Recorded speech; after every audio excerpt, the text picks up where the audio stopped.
The final seminar of the day is coming up, and it will see the Leo Burnett company reunited with Contagious at the Cannes Lions in a seminar entitled Wildfire Full of Tomorrow. And by the way, this session has been chosen by the public to be streamed live on YouTube. That's on the Cannes Lions channel, so you're all going to be part of history there. I'd like you to welcome in a minute, please, to the stage James Kirkham, who's from Holler at Leo Burnett in London, and Paul Kemp-Robertson, who's from Contagious Communications. And they'll be exploring how brands will embrace miraculous new technologies to create the small wonders that will transform our daily routines. Please welcome now to the stage James and Paul and their little friend.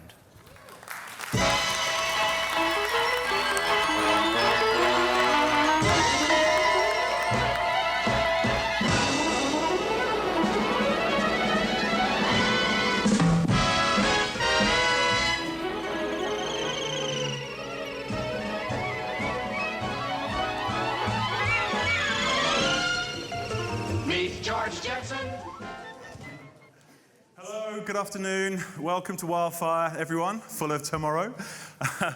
My name's Paul Kemp-Robertson. I'm the co-founder and editorial director of Contagious Communications in London and New York. This is James, who is the co-founder of Holler in London and also the new, congratulations, head of social and mobile for the Leo Burnett Worldwide Network. Thank you.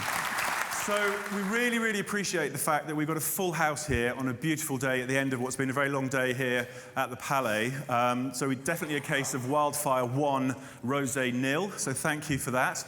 And but we sort of do feel it's the least you could have done for a seminar whose script was actually flown from West Kensington in London, from James' offices, to the south of France by a carrier pigeon. Yeah, Paul's not actually kidding. It really was flown here by a pigeon. We figured, not this better one. way...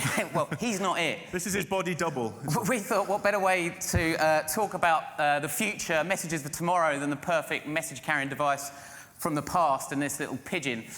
Typically, the pigeon's become more famous than us. He's our little seminar celebrity. He's got his own Twitter feed. He's on Tumblr. You've got these slightly absurd but brilliant posters all around the Croisette. And I'm spending my first ever opening minute live on YouTube talking about wood pigeon. Yeah, so for all those Brits in the audience, this is a real Nathan Barley moment for us, so we apologise for that. But we just would like to thank, I know this is actually going out live on YouTube. We want to thank everybody who voted for us, because we were up against celebrities, multi-billion-dollar companies, one of whom actually owns YouTube. So thanks for Cannes Lions for being scrupulous in the voting there. Really appreciate that. And hello to our families and colleagues at home, everyone around the world watching, and we're going to dive in, because we've really kind of spent a lot of time researching and planning this seminar, and we think we've got some mind-boggling stuff for you. And our task is kind of an ambitious one, to cram into 40 minutes, and we know that. So stick with us. And the idea is that you're going to leave this seminar with a kind of advanced appreciation of how technology and the impact of new technologies coming through will basically help change the lives of consumers in the very near future. That's right, because predictably we want to celebrate Cannes' 60th anniversary, right? But we don't want to do it by dwelling on the past or even too much about looking at the present. We thought it would be much more fun, much more relevant to look ahead and consider what award-winning things brands will be doing with technology in 60 months, which is 5 years' time. And we're doing this because we think it feels very, very timely, because our industry is almost like matured to a point where practically every single brand in the world is very competent at digital and social marketing.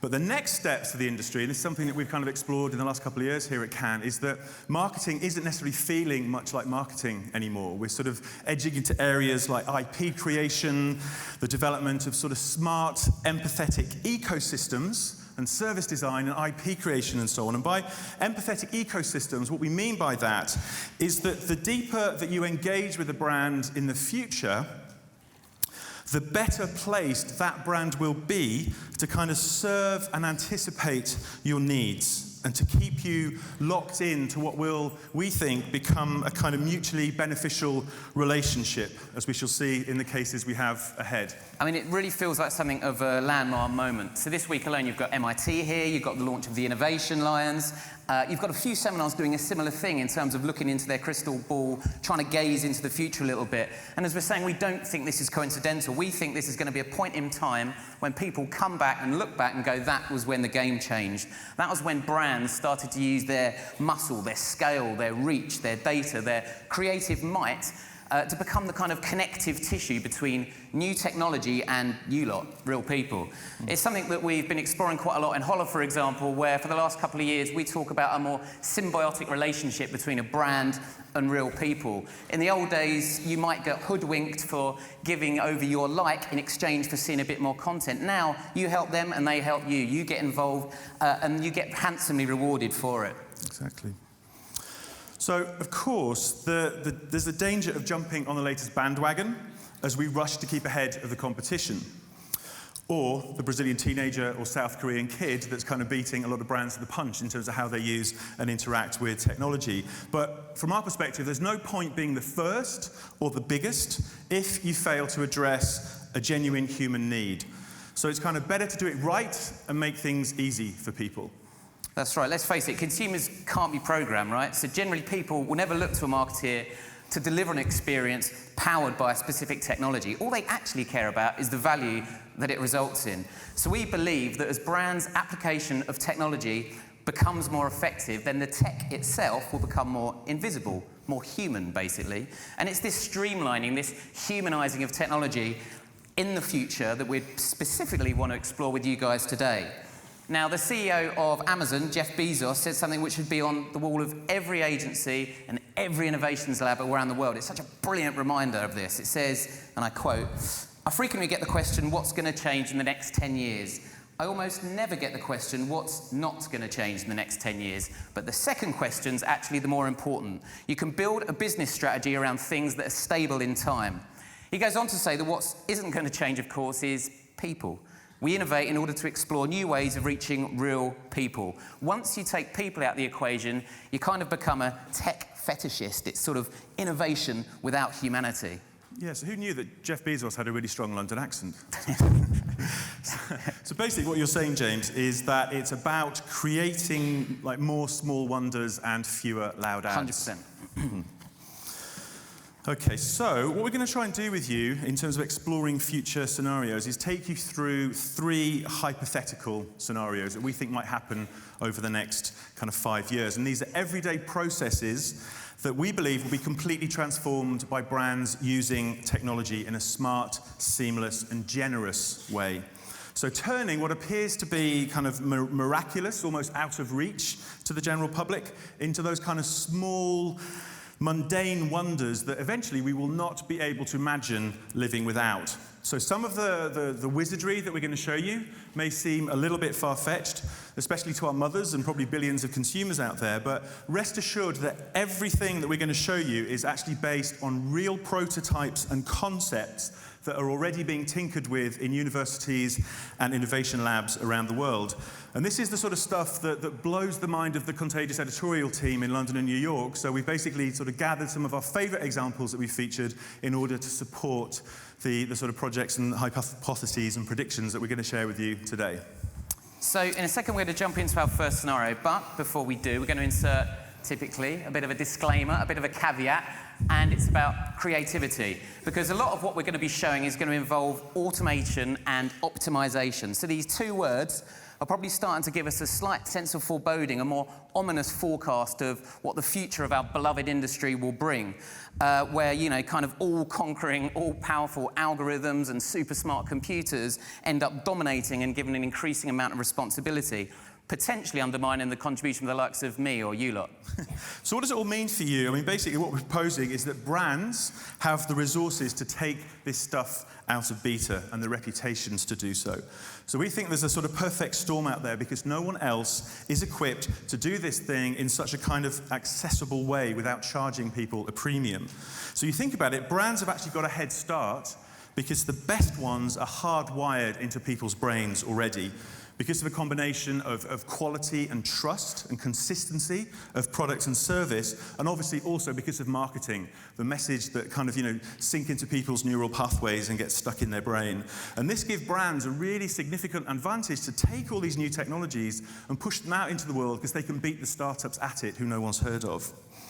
So, we're going to crack on with our first scenario. And when we do, what we'd like you to do is ask to consider all the technologies that you actually see in this and think about how they might work for you or your brands or the brands of that of your client. Let's take a look.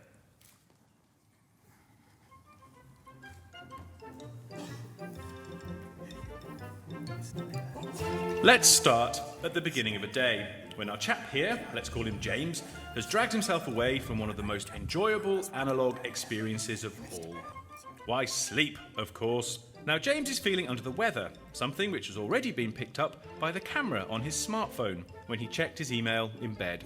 Mapping hundreds of points on his face, as well as his skin tone, it decides he's paler than normal, his eyes are puffy, and his general mood is coded as miserable. To check that this isn't a dose of morning blues, the IBM cognitive computer, which powers his interactive bathroom mirror, seeks a second opinion from the tiny GE electronic ink tattoo he wears on his bicep. Packed with sensors, this changes in appearance depending on the diagnosis and is scanned by the same cameras in the mirror, delivering a real-time rundown of his condition. The diagnosis, powered by James's health insurance company, informs him that he's running a slight temperature, his blood sugar is low, and he's registering a vitamin deficiency. His blood pressure and heart rate are fine though. Thanks to a partnership with Boots or Walgreens, the screen gives him the option of a pharmaceutical or herbal shopping list. He opts for a combination of the two, and then using data from past purchases and today's diagnosis, it creates a list of vitamin supplements, some flu medicine that he provided a positive review of in the past, and some echinacea. He confirms his purchases with a simple voice command via the secure cloud, powered by IBM, Visa and Google, before being asked whether he'd like his items waiting for him at work or delivered to his home. When he specifies home, Google steps back in and asks if he'd like to dictate a Gmail to his boss about his absence, attaching a data summary that quantifies his illness. James declines.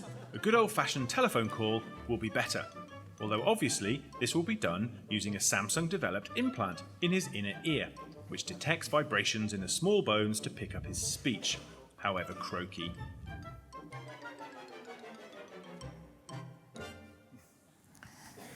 So it's pretty cool, right? So that first scenario... Terrible likeness of me, though, I thought. So that first scenario shows a really huge growth area called smart health. Now, we've all started to get to grips with cognitive, quantified health. Not easy for me to say. The measuring and tracking of personal data which relates to our well-being. So thanks to all the smart technology that we've just shown here, we believe that all these processes will quickly become basically more smart, more intuitive, more intelligent. Now, the opportunity for brands remains in offering consumers value by helping them make sense of their own data in a way that can be used to make positive changes and enhancements into their everyday life. It's something that brands from loads of different industries, whether it be kind of breakfast cereals or health insurance, are all piling into. And do you know what? Why wouldn't they? So a report by PR agency Ruder Finn found that in the US, approximately 75 million individuals, that's 31% of the population, use their mobiles for health information. 75 million used health information apps in 2012. So that's such a huge appetite for services and tools that help us monitor, track, or even diagnose. Okay, James, I'm going to play devil's advocate here. What about those people that don't want to interact and engage in that kind of deep level with a brand? I think it's a fair point. Ultimately, if a brand's footing the bill, then you're far more likely to get involved. Yeah. They're going to take down that biggest barrier to entry. From my perspective as well, it's an expertise and trust thing. So if Pampers, for example, tell me about doing something better with my baby, do you know what? I'm probably actually going to believe them. So this, for us, is what we're looking at as a new value exchange. It's where marketing starts to get all blurry, and it doesn't really feel like advertising either. Brands become more like tools, more like services and platforms. Consumers are being offered this huge value in information, but in return for data, time and money that they're investing in those brands. Not only do people kind of want this kind of relationship, but I think now they're expecting it too. Yeah, exactly. So the future is about being intuitive and not intrusive. And what fascinates me is how this trend will be taken to the next level because of technology and because of advancements that brands are helping to make in technology. So from our perspective, there are three main types of tech that we think will come to shape all this change. So firstly, we think affective interfaces. So what that means is the detection of mood and emotion. So if you remember how in the scenario we just showed you, James's smartphone would detect that he looks slightly groggy first thing in the morning. So in real life, the new Kinect from Microsoft can actually take your pulse before you play. Samsung's latest devices already allow you to control certain menus with your eyes. So, why shouldn't these kind of technologies and contraptions be able to literally detect your mood within the next 5 years? And in the automotive sector, I know Toyota is already developing this in-car technology that uses cameras inside the car to map something like 238 different points on your face to calculate the emotion. So as a driver, the car's computer can actually detect whether your facial signals are making you look confused and can therefore offer you immediate navigational assistance without you having to ask. My car would be offering me permanent navigational assistance in that case. The second area of tech that's already contributing to this movement is cognitive computing. So you might have heard of IBM's human language fluent supercomputer called Watson. So he was best known back in the day for kind of thrashing and humiliating live opponents on Jeopardy, on these kind of TV specials. Now, since his sort of heady TV heyday, Watson's got even more clever, and his performance has improved 240%. Also, it requires 75% less space in which to operate. So it basically means this is good because IBM's using Watson in hospitals, where his ability to process thousands of analytics algorithms all concurrently in parallel make it just about the perfect diagnosis tool. Combine this with the ability to absorb and learn every single piece of new medical knowledge as soon as it surfaces, which, let's be frank, is more than any human doctor could ever do, however dashing they might be. And Watson's now apparently capable of diagnosing lung cancer with a 90% degree of accuracy. This compares to human average of just 50%. It's also why Watson started to replace humanoids in call centres, because he can retrieve information just so much faster. So call centres being even more automated is a depressing thought. But anyway, third, we have epidermal electronics, which is not the name of a dodgy 1980s German synthesizer band. It's basically that tattoo that we were talking about that James wore on his bicep in the video. Now, in Illinois, the Rogers Research Group at the University of Illinois are actually experimenting with these ultra-thin mesh electronics that are applied directly to the skin, and they can measure skin hydration and temperature, as well as getting these electrical signals that detect muscle and brain activity. So it's already becoming a reality.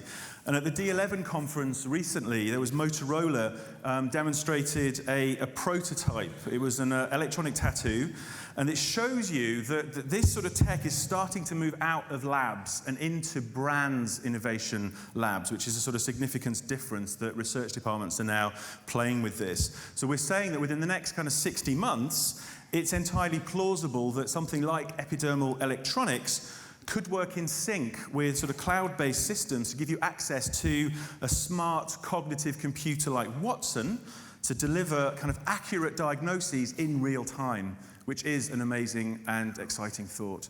Now, in terms of brands, this is just an amazing opportunity. So imagine embarking on something like a day of mountain biking or bombing off on your BMX, but as you do so, you specify to Gatorade or vitamin water that you want to be notified if your blood sugar level drops or dips below a certain point. Exactly. So, it's also interesting how, what if people could share important data sets with their friends and family? So, for example, you could be notified if your wife, who might be at home with the kids, while you're sunning yourself, like me. On the majestic beach. Yeah. Basically what I was going to say was that if you think about data sets, if you could actually share them with your friends and family. So, for argument's sake, James just said there that he's lying on the majestic beach, sunning himself with his air-conditioned gin and tonic by his side. So he could actually get a kind of message, an alert, because he's left his wife at home and have a young, energetic child, raining in London, so she's kind of trapped in the house with him. If her blood pressure suddenly starts to sneak up, he could get an alert, literally, to tell. So he could literally, through fire up an Interflora app, and with literally the nod of a head or even the clink of a little gin and tonic glass, he could literally order her some flowers immediately to be sent to her home. It's definitely going to take more than a tatty bunch of flowers to appease my wife. She finds out I've been on a beach for the entire week. Now, there are loads of opportunities, though, for brands to get involved in the space, but we believe, as you can imagine, there are some golden rules that you've got to stick to. Ultimately, this is a properly complex health and wellness ecosystem that people potentially want to tap into every second of every minute of every hour, every day. It is data hungry. So the first rule, then, we think is this. Paraphrasing our old mate Spider-Man, with great data comes great responsibility. All of this is driven by data. But as soon as brands abuse this and encroach on our privacy by maybe targeting us when we don't want to be targeted, or maybe cynically appealing to those natural insecurities that we all have about health and wellness, then the whole thing could come crashing down. The industry subsequently needs to self-regulate, be on it, because basically you only get one chance to get this thing right. Also, brands need to make the effort to not to exclude or kind of ghettoise those people who can't or indeed won't share their data for whatever reason. Because we're still quite a long way off everyone in the world having a smartphone, tracking their every move, but that doesn't mean they shouldn't be able to accrue value from a brand. Exactly. So the second point we're going to talk about is the data trail. So tracking obviously leads both ways. So sure, brands can monitor a person's vitals, but that person can also see the effects that that brand's services and products is actually having on their health and well-being, so that they can actually see if these claims about health and well-being are easily debunkable. So in short, if you're not actually delivering on the brand promise that you claim in your advertising, then you'll soon be found out. And the answer is simply to be more open, more honest, more open source, but also to make sure that as much value as possible is being delivered and that your marketing speaks directly to this. So the final golden rule is learn to play nice. Now, every scenario that we're going to show you today, this is kind of applicable for all of them, but especially for this one, because it basically means brands have got to strike up these strategic alliances, forge these sort of friendships and partnerships. It means you then get that complete user journey from that bleary-eyed smartphone mood detection bit right the way through to getting your suppliers delivered to you on your doorstep that very day. To get that seamless and hassle-free means partnerships and alliances need to be formed. Now, part of this is going to be about sharing each other's data sets to increase efficiencies, but maybe more excitingly, we might see a future where these partnerships lead to the creation of brand new services or even products. So we're talking disruptive innovations that carve out whole new paths of value for consumers and companies alike. It's something we'll only realise by working together, pooling resources, sharing expertise too across categories. Exactly. So now it's time for us to crack on with our second scenario, which places us at the end of a working day.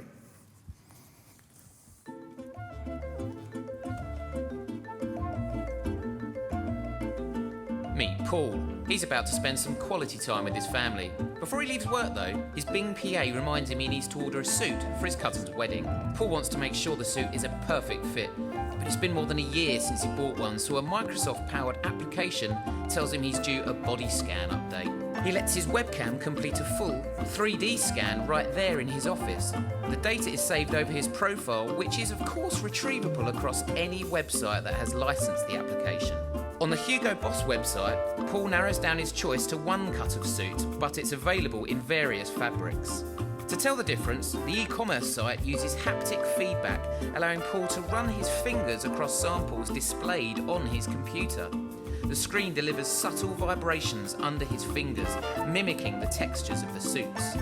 The fabric he chooses is compatible with the 3D printer at home, so he orders the design file from Hugo Boss. Paul has hardly stepped through his front door when he's accosted by his son, who is dying to show him a new video game. Paul is thrown a Sony haptic vest, which can deliver reverse electro vibrations to transmit the physical experience of being in a game. The stadium is recreated in projections that spill from the console onto the walls and use motion tracking to respond to the direction in which he's facing. He's able to experience physical nuances, like the thump on his chest when a long pass plunges out of the TV in perfect 3D. When the final whistle blows, one of the in-game sponsors, Nike, asks Paul if he'd like to sync his activity with his Nike Plus account. It calculates his in-game movements have earned him 500 hyperfuel points. Paul confirms at which stage his smartphone delivers an alert that he's cracked his daily target and asks if he'd like to share this achievement across his social networks. Of course, Paul is never one to boast, so he graciously declines and heads instead for a cool isotonic drink that's already uncapping itself inside his smart refrigerator. The future is full of smart refrigerators. So you thought likeness... If the likeness for me was bad in that first video, Paul had a shocker. Yeah, I need to lose some weight now. So we've got a couple of different situations here, both of which see the application of advanced haptics coming to the fore. Now, you might know haptic feedback as that vaguely annoying, slightly pointless, vibrating screen function that most of us probably turn off of our Android smartphones. But we think, as haptics develop, they will turn from this kind of curious, irrelevant addition in our lives to something that can add whole new layers of sensory interaction to actually enhance and augment everyday processes. Yeah, James, we should probably point out at this point that we're not talking about the Durex vibrating Funderwear that was released recently and grabbed the headlines. This is for men and women to sort of share intimate moments across the cyberspace. Although they do look rather marvellous, but perhaps not the right context to explore today. Yeah, although I did say about a bunch of flowers not being sufficient to appease my wife, all I'm saying, very effective. So, seriously, we believe that brands shouldn't be putting technology in our lives if it doesn't genuinely enhance an experience or overcome an existing problem or need. So the example that we gave in our scenario does exactly this, because it addresses some of the issues associated with buying clothes online. So in other words, you lose that sort of tactile analog sensation of being able to get your grubby mitts on something and explore the fabric and so on. So what we've come across in our research is a company from Finland called Senseg, and they've developed this technology which they've called Tixel, and it delivers this ultra-low electrical current through this coating on a touchscreen. So it creates a small attractive force to the skin on your finger, which can then be modulated to create sensations of texture, edges, or vibration. So it allows the user to feel literally everything from the delicate chain link on a watch or a piece of jewelry to the fabric on that Boss suit that we talked about. It's pretty cool, isn't it? But Disney are going even further. So their research lab in Pittsburgh have developed something called Revel. So this adds artificial tactile sensations to any surface or object. All you do is attach a small unit to the surface that you want to texturize, so a teapot, or in our world, let's say, bus shelter poster, and it creates an oscillating electrical field around the user's skin. So it allows for all kinds of tactile sensations to be produced, from the kind of leather luxury interior of a beautiful new Mercedes-Benz to the fizzy bubbles of a giant glass of Coke, for example. So it gives, from a creative perspective, lots of opportunities for creatives and agencies to really play around with people's perceptions. So a little bit like the magician that we saw in the Starcom video, seminar earlier. So the last experience that we referenced in our scenario wasn't haptic related. But we do think that it's amazing and worth sharing, and that's why we basically want to try to include it in the seminar. So that's projections which spill off the TV screen during a gaming session. And this is actually a very, very real prototype being developed by Microsoft, and they called it IllumiRoom. And it uses a Kinect camera and a projector to augment the area surrounding a TV screen with projected visualizations. So this allows it to kind of literally change the appearance of the room. You can be taken anywhere that the gamer's imaginations wanted you to go into.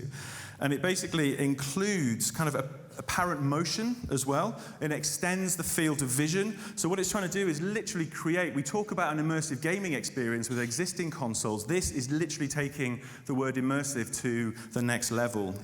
Maybe even more incredible is a technology currently being developed by a Japanese company called Solid Ray. So this combines 3D projections with your haptic feedback. So it means infrared cameras mounted on top of a telly can detect when an object, like a cup held by the gamer, is being lined up with the liquid being poured by the character on the screen. So it will then project out the screen and land in the cup, created by vibrating actuators.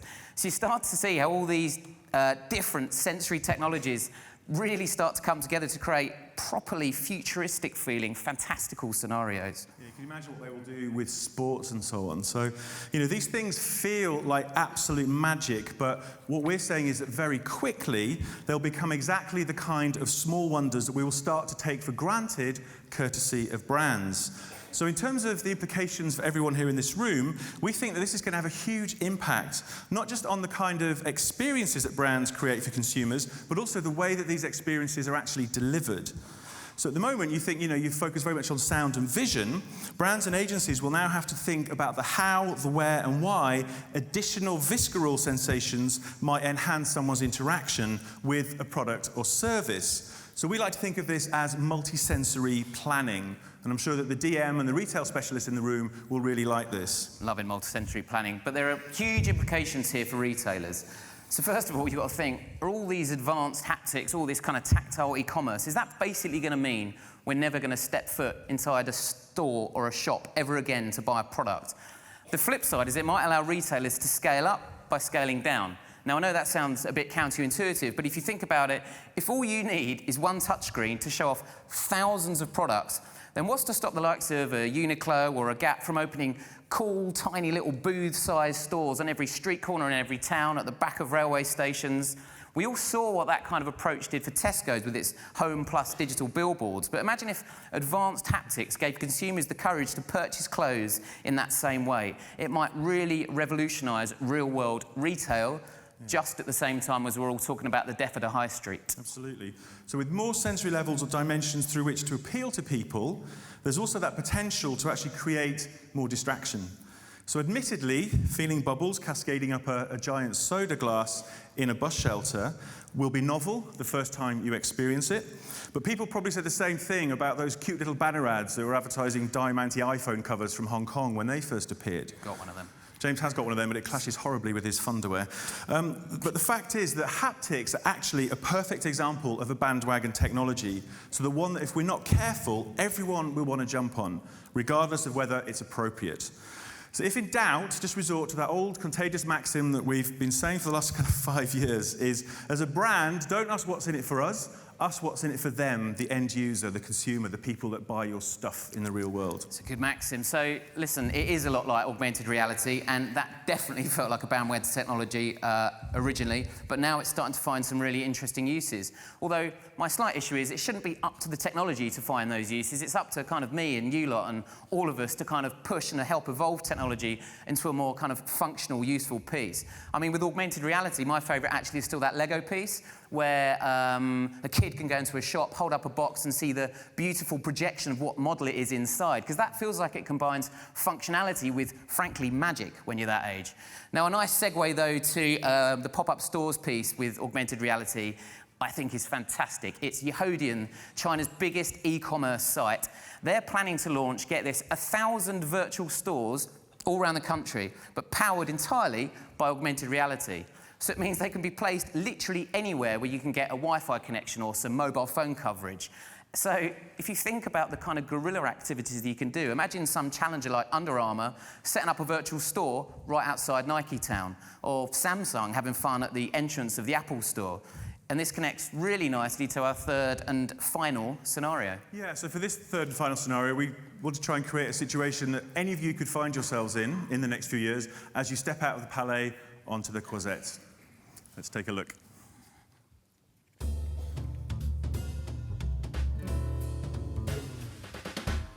Amy, the marketing conference delegate, walks into the hotel bar. She's got a dinner with friends later, so her priority now must be to network. Her smart contact lenses, a partnership between Samsung and Bausch & Lomb, bring up a LinkedIn overlay of the entire room thanks to the facial recognition software in the CCTV system. The display pinpoints people it thinks that she should talk to, with their name, title and company outlined in red, orange or green, depending on the most relevant to her current business development strategy, determined by her Genie organisational app. After identifying a suitable unmet contact, Amy introduces herself and offers to buy a drink. Rather than queue at the bar, she simply outlines a Heineken star with her finger in the air. This branded gesture-based mnemonic is picked up by motion tracking cameras, which relay the information to a secure vending machine. She pays by placing her fingertip on a reader which uses biocryptology to measure her hemoglobin and provide secure ID verification. The drinking, you'll be glad to know, is still done the old-fashioned way. This being an advertising conference, Justin Bieber will be on stage tomorrow, being interviewed by the Dalai Lama about his experience of turning to the priesthood. Amy asks if her contact remembers the footage of Bieber going crazy at the paparazzi in London a few years ago. She draws a box shape on a nearby wall and uses voice commands to trigger one of the Intel-powered mini projectors on the ceiling to beam the YouTube footage directly in front of them. The night wears on. Amy is alerted by her lenses that A, Google Now is telling her she's going to be late for that dinner, and B, her electronic skin tattoo is registering considerable alcohol levels in her blood, and that she might want to grab a water on her way out. Knowing that her dinner is 1.4 miles away, Google asks if she'd like a driverless Chevrolet electric taxi to pick her up. She's pleasantly surprised to find that as a Heineken customer, her fare has been subsidised as part of the brand's responsible drinking program. Cue ancient gesture-based mnemonic.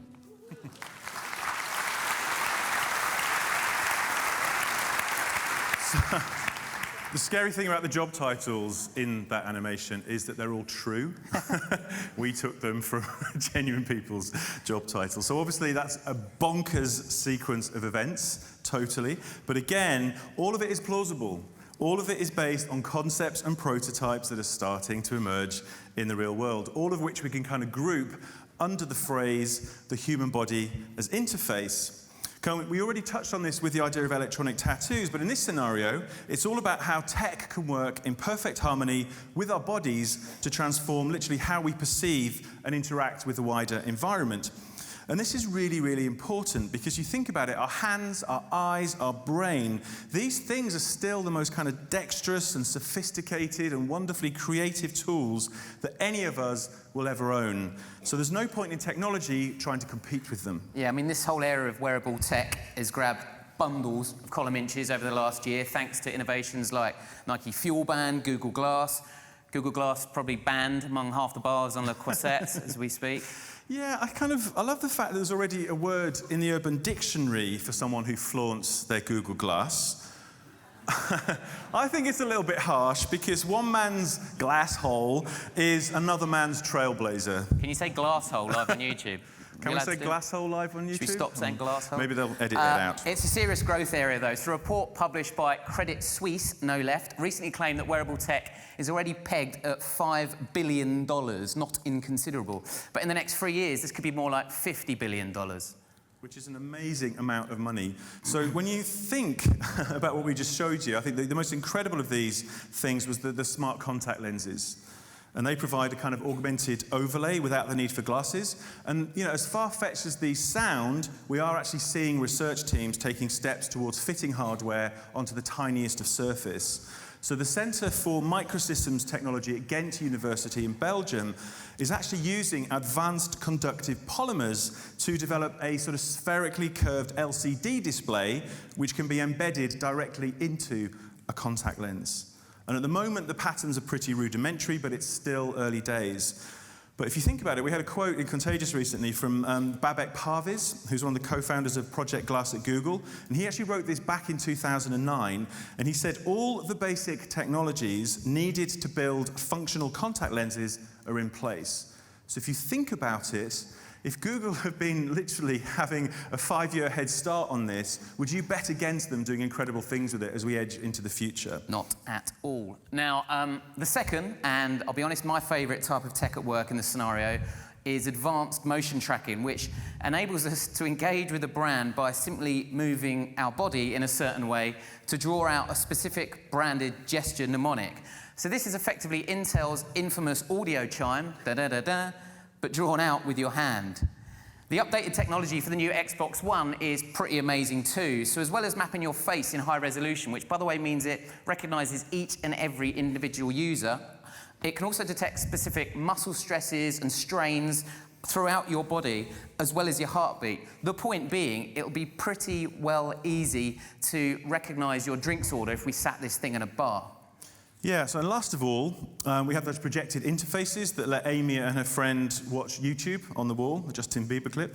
So this was actually inspired by a really cool project that Google Creative Labs in London worked on with the design agency Berg. And this was basically to imagine what it would be like to have Google with you out in the real world, away from your screens. And it was called Lamps. And it combined sort of projection with computer vision to create optical interfaces on physical objects. So what they did was they turned plain static shapes into MP3 players, YouTube screens, and clocks. And this was back in 2011. So again, we think that this kind of interactivity in the wider world is going to be entirely plausible within the next 60 months. It's kind of coming, folks. So, as far as marketeers are concerned, this has got big implications for the convergence of different platforms and the way media planning is actually carried out. Now, when it comes to creating content and communications, whatever we say, including me, we still tend to think too much in silos. But in this environment, your branded content strategy becomes your out-of-home strategy. Your social blends into your on-trade activation, and so on and so forth. Everything needs to be so much more joined up right from the very beginning. So the most successful brands in this future will be those that have the strongest core positioning. It's like an organizing idea around which all of these touch points can be ticked off one by one with complete consistency in terms of message and with meaning. Paradoxically, the more complex an environment, the more simple, pure, and uncluttered your brand really must be. Yeah. And as display actually comes closer to us, objects are getting smarter themselves by being connected to the web. So you think about augmented reality, literally through that, every product has the capacity to become its own media channel.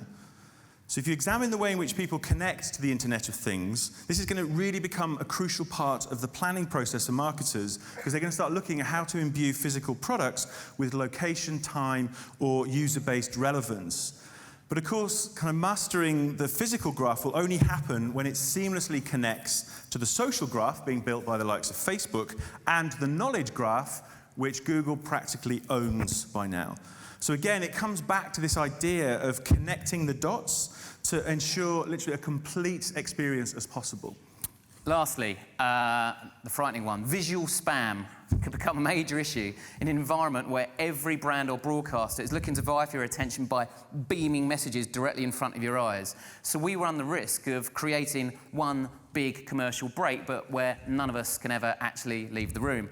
Of course, the only thing worse than seeing marketeers' content constantly plastered across your retina is the notion that your personal data is being beamed back in some kind of nightmarish exchange. Privacy, therefore, will become more precious than ever as your consumer looks to protect their identity, not just see it strewn around in augmented reality across shopping malls or in some hotel bar. Space, time, and privacy will become the new commodities in our lives that brands need to respect and not solely just to leverage. Yeah, this sunset is brought to you by Capital One. Okay, so we're going to take a pause now, take a break to sort of suck in what we've just seen. So we're going to try and rewind back to 2013, and ask, where does it leave us all now? So admittedly, when you step out of the Palais, it won't be into a world supercharged by advanced haptics or epidermal electronics yet, but it will be a world on the brink of this. You know, we are going to start embracing all this wonderful technology, and that's where you come in, because like we said earlier, we believe that brands that are going to pull this stuff out of beta, they're going to bring it to the masses and completely redefine what they offer to people in the process. So you think about the first 50 years of Cannes, it was relatively static. It started as a cinema, and then TV, film, press, poster, radio. The last 10 years has been incredibly, brilliantly chaotic. We've had titanium, cyber, mobile, PR design. Everything's kind of fusing into a really kind of interesting mix. And we think that the new horizons that are coming, you literally haven't seen anything yet. The categories that we're going to be starting edging into at Cannes are going to start to feel more like Star Trek than Mad Men. So lots of the imagery and the technology that we've shown you today can be seen on the special Wildfire Tumblr site that we set up for the event. There it is there, wildfirecan.tumblr.com. Hopefully you might have seen the Wildfire postcards too in your delegate bags. These were very much our workings, weren't they? Yeah, exactly. So they're these things here, which you should all have. And we felt that these are the kind of slogans and phrases and so on that They were sort of our workings out, basically. We were working on the presentation with Will Sanson from Insider, who helped us write it, and we just felt they really make for some natty sound bites and slogans. This is the stuff that we would love you really to kind of graffiti all over the walls of the Palais to kind of spread the gospel and the message, but we know that you're fine, upstanding citizens of the advertising community, so you could just tweet them instead. Definitely don't graffiti. That's not what we're recommending. So the first of these, this is just our kind of way of concluding, is think haptic. And what we mean by this is literally it's a state of mind. You know, be curious. James talked about forging alliances, getting outside of that ad bubble and really starting to work out what kind of technology is happening and dive into it, get dirty with it. And we're very used to talking as brands and marketers as, talking about touch points for consumers. But now we actually have the technology to create these in the most literal sense. We talked a lot about making things as consumer-centric as possible. What better way of doing this than by creating experiences for people that are actually more tangible, textured, and sensory? Next up, we've got what's your brand's mnemonic gesture? Now, of course, you can't reimagine things if you don't think laterally. So we think asking questions like this one will become so important in the future. So what is the essence of what your brand stands for and what you actually mean to people? Could you do something that's so unique that you can even own a gesture that's true to your brand and proves you're genuinely differentiated in the category? Exactly. And then we have good technology is no excuse for a bad idea. So James told me he actually wants to print this on a T-shirt and give it to all of his creatives and all of his planners before they write or receive a brief. So it is easy, as we said, to jump on bandwagons just because the new technology looks cool. Everybody wants to be that kid that gets excited by the new shiny object in the window. But again, as we say at Contagious, in this age of service design and living data and so on, if a marketing idea is not useful, relevant, or entertaining, and ideally all three, it's probably not worth sending out into the world because at the end of the day, life is complicated enough. Too true. Finally, no more jetpacks. It's obviously something we saw on our Pigeon's helmet right at the start, but it means trying to create something that's actually useful and relevant and entertaining, not just aiming for something really big and really huge and headline-grabbing just for the sake of it. So it's about identifying those genuine pain points in people's lives and asking what small wonders our brands can provide to address them. So a toothbrush that monitors your health might not be half as sexy as a jetpack, but you know what? It's a damn sight more useful for people, for brands too.